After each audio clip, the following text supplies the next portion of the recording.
Hello, Kapil. My question is all truth accessible to me right now? Just in general, all truth? Thank you.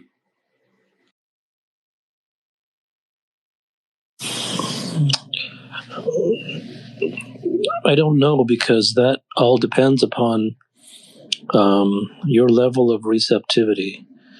That depends upon one's capacity to jettison their beliefs and opinions.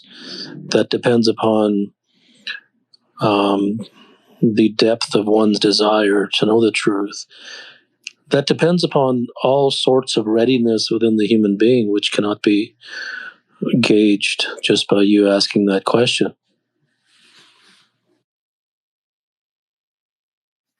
Hi, Kapil. Do you think it's necessary for someone to experience the truth for themselves, or is just hearing or reading about it often enough for someone to be able to imbibe it?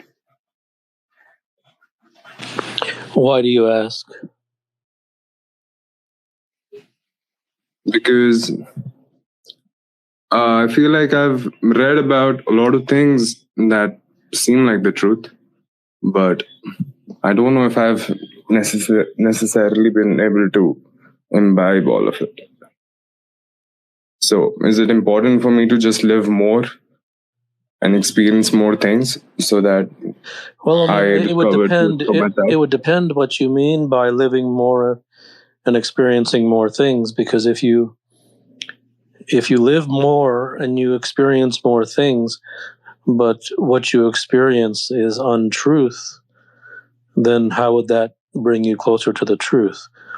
On the other hand, if you experience more things, and the more things that you experience are truth, then one could see how that might bring you closer to the truth. So it just by experiencing more, I mean, if you examine every person, who's 90 years old and 100 years old who reaches the end of their life, do they reach truth? No. And yet they've experienced a lot more than you or me. So experiencing life, while it certainly can teach lessons and, life experiences can be valuable, but as far as reaching the truth or learning the truth, I don't think years of living or how long you live has really much to do with truth, because one's life really isn't, almost never tends to be about even wanting to learn truth. So just by experiencing life, how can that bring truth? Can you share your insight on love? When love becomes a very deep pain, how does one carries this through life?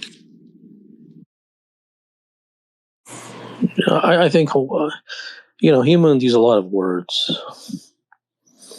and those words are defined according to the very same language in which they learned them. These words have very little meaning in the land of truth, because the context in which one learns them, they tend to be just words. What does that word even mean? And then when pain arises from it, in actuality, the pain is much more understandable than so-called love. So all of these words, the context in which they're used, the things to which they're attached to, the things which they're used to refer to, one uses a bunch of words which have no foundation, or at least the person hasn't really examined the foundation. He just picked it up off a tree. And then he begins to ask questions about a word and a concept which he never really examined. And then when there's consequences to that, then he begins to ask questions about it when it should have been examined in the first place. So if you come in at the fourth and fifth stage, if you come in at the fourth and fifth level and begin asking about a fundament of a thing, then it really doesn't address the issue, because you're asking about Band-Aids placed upon Band-Aids. And you're asking about the fifth Band-Aid placed upon the other four. They have no relevance. It does have relevance that one is feeling pain. That's understandable and acute and relatable by all human beings. But the word love is much more theoretical. Pain, I think, is real. Love is conceptual.